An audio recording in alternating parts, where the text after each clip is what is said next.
YCP పాలనలో తణుకు మున్సిపాలిటీని భ్రష్టు పట్టించారని ఎమ్మెల్యే ఆర్మిల్లి రాధాకృష్ణ ఆరోపించారు. మాజీ మంత్రి కారుమూరి వెంకట నాగేశ్వరరావు తణుకు మున్సిపాలిటీని తన జేబు సంస్థగా వాడుకున్నారని ఆరోపణలు చేశారు. తణుకు మున్సిపల్ సిబ్బంది 11 మందిని 5 ఏళ్ల పాటు తన సొంత అవసరాలకు కారుమూరి వాడుకున్నారని ఎమ్మెల్యే అన్నారు. 5 ఏళ్ల కాలంలో తణుకు మున్సిపాలిటీ నుంచి 1,18,00,000 రూపాయలు కారుమూరి ఇంట్లో పనిచేసే సిబ్బందికి చెల్లించారని ఆరోపించారు. తణుకు నియోజకవర్గం ప్రజలకు మాజీ మంత్రి కారుమూరి క్షమాపణలు చెప్పాలని ఎమ్మెల్యే ఆర్మిల్లి రాధాకృష్ణ డిమాండ్ చేశారు.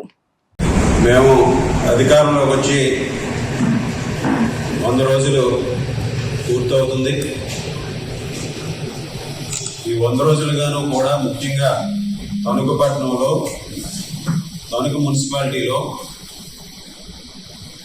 పలు అభివృద్ధి కార్యక్రమాలు చేయడానికి కానీ, ముఖ్యంగా డ్రైనేజీలు డీసిల్టేషన్ చేయడానికి కానీ అనేక ప్రయత్నాలు చేయడం జరుగుతుంది.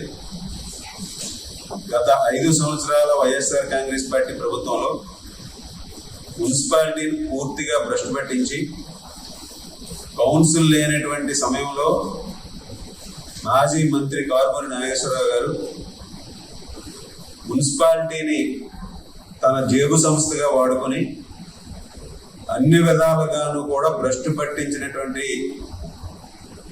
సంఘటనలు అనేకం మాకు కనిపిస్తున్నాయి. ముఖ్యంగా ఆయన శాసనసభ్యునిగా మంత్రిగా ఉండి కనీసం బాధ్యత లేకుండా శానిటేషన్ మీద కానీ డీసిల్టేషన్ మీద కానీ దృష్టి పెట్టకుండా ఈరోజు మొత్తం భ్రష్టు పట్టించారు. డ్రైనేజ్ వ్యవస్థ అంతా కూడా చిన్నపాటి వర్షం వచ్చినా డ్రైనేజీలన్నీ కూడా మునిగిపోయే పరిస్థితి వస్తుంది. మేము వచ్చిన తర్వాత దాదాపు సగం వార్డుల్లో డీసిల్టేషన్ చేయడం జరిగింది.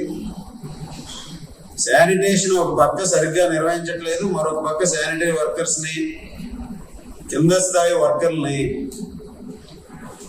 మాజీ మంత్రి కారుమూరి గారు ఆయన ఇంటిలో పనిచేయడానికి మున్సిపాలిటీ సిబ్బందిని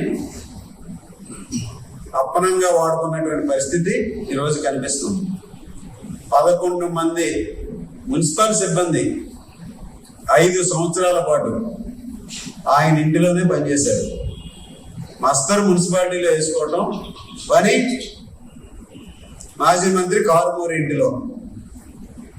ఈ 11 మంది, 2 ఆయన ఆవులను మేపడానికి, 2 వంట చేయడానికి, 2 బట్టలు ఉతకడానికి, 2 వచ్చిన వాళ్ళకి కాఫీ టీలు అందించడానికి, ఈ విధంగా 11 మందిని ఆయన ఇంట్లో పెట్టుకుని మున్సిపాలిటీని దుర్మార్గంగా వాడుకున్నటువంటి వ్యక్తి కారుమూరి. వీళ్ళ జీతాలు చూస్తే 18,000 రూపాయల నుంచి 21,000 రూపాయలు ఒక్కొక్కరికి. అంటే ఒక్కొక్క ఎంప్లాయీ మీద కూడా 5 సంవత్సరాల్లో ఒక్కొక్క ఎంప్లాయీకి సంవత్సరానికి దాదాపు 10 లక్షల రూపాయలు వీళ్ళ శాలరీని మున్సిపాలిటీ పే చేస్తే ఆయన ఇంట్లో వీళ్ళందరినీ కూడా ఉపయోగించుకోవడం జరిగింది.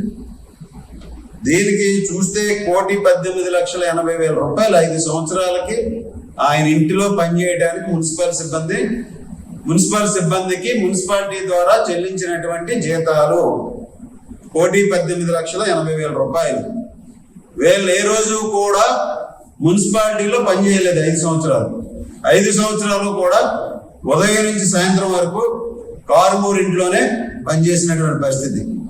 ఈ విధంగా ఒక అధికార మదంతో, అధికారం ఉంది కదా ఏం చేసినా చెల్లుతుందనే ఒక ఆలోచనతో మున్సిపాలిటీ సిబ్బందిని తన ఇంట్లో వాడుకోవడం ఎంతవరకు సమంజసం, ఇది ప్రజలందరూ కూడా గమనించాలి. ఇటువంటి వ్యక్తులు ప్రజాప్రతినిధులుగా వచ్చి ఒక బాధ్యతారాహిత్యంగా అధికారం ఉంది ఏం చేసినా చెల్లుద్ది, ఎవడో మనల్ని ప్రశ్నించడనే విధంగా ఈరోజు విచ్చలవిడితనంతో ఇటువంటి పనులు చేయడాన్ని ఏ విధంగా సమర్థించుకుంటాడు, దీనికి ఏ విధంగా సమాధానం చెప్తాడని మేము ప్రశ్నిస్తున్నాం. ఈ 1,18,80,000 కూడా ఆయన చెల్లిస్తాడా? ఈరోజు మున్సిపాలిటీకి కారుమూరి ఏ విధంగా ఈరోజు అధికార మతంతో ప్రవర్తించడం దానికి ఇది ఒక నిదర్శనం అని ఈరోజు ఈ నియోజకవర్గ ప్రజలందరికీ కూడా తెలియజేస్తున్నాం. దీంతో పాటుగా ఒక ఇంజనీరింగ్ సెక్షన్ లో ఆ రోజు కారుమూరి పిఏని కంప్యూటర్ ఆపరేటర్ గా మున్సిపాలిటీ జీతం చెల్లించారు. ఆప్కాస్లో ఎంట్రీ చేయించి ఆయన కార్మూర్ పిఏగా పనిచేసేవాడు. అలాగే ఒక అటెండర్ ఇంజనీరింగ్ సెక్షన్లో జీతం తీసుకోవడం, కార్మూర్ దగ్గర అటెండర్గా పనిచేయడం. ఈ విధంగా ఈ 11 మంది కాకుండా వీళ్ళిద్దరు మొత్తం 13 మంది సిబ్బంది మున్సిపాలిటీ నుంచి జీతాలు తీసుకుని కార్మూర్ ఇంట్లో పనిచేయడం జరిగింది.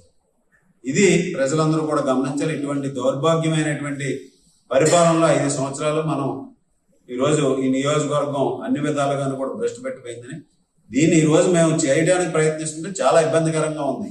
అన్ని చోట్ల కూడా డీసిల్టేషన్ చేయడానికి కానీ పెద్ద ఎత్తున సిబ్బంది అవసరం అవుతున్నారు. ఈ విధంగా పారిశుద్ధ్యాన్ని పెంపొందించడానికి ఒక సిస్టమేటిక్ గా వేలో తీసుకురావడానికి ఎన్నో ఇబ్బందులు ఎదురవుతున్నాయి. ఈ విధంగా కారుమూరి ఈ నియోజకవర్గ ప్రజలకి, తణుకు పట్టిన ప్రజలకి ఏ విధంగా అధికారం చేశాడో క్షమాపణ చెప్పి చెంపలు కొట్టుకోవాలని ఈ సందర్భంగా డిమాండ్ చేస్తాం.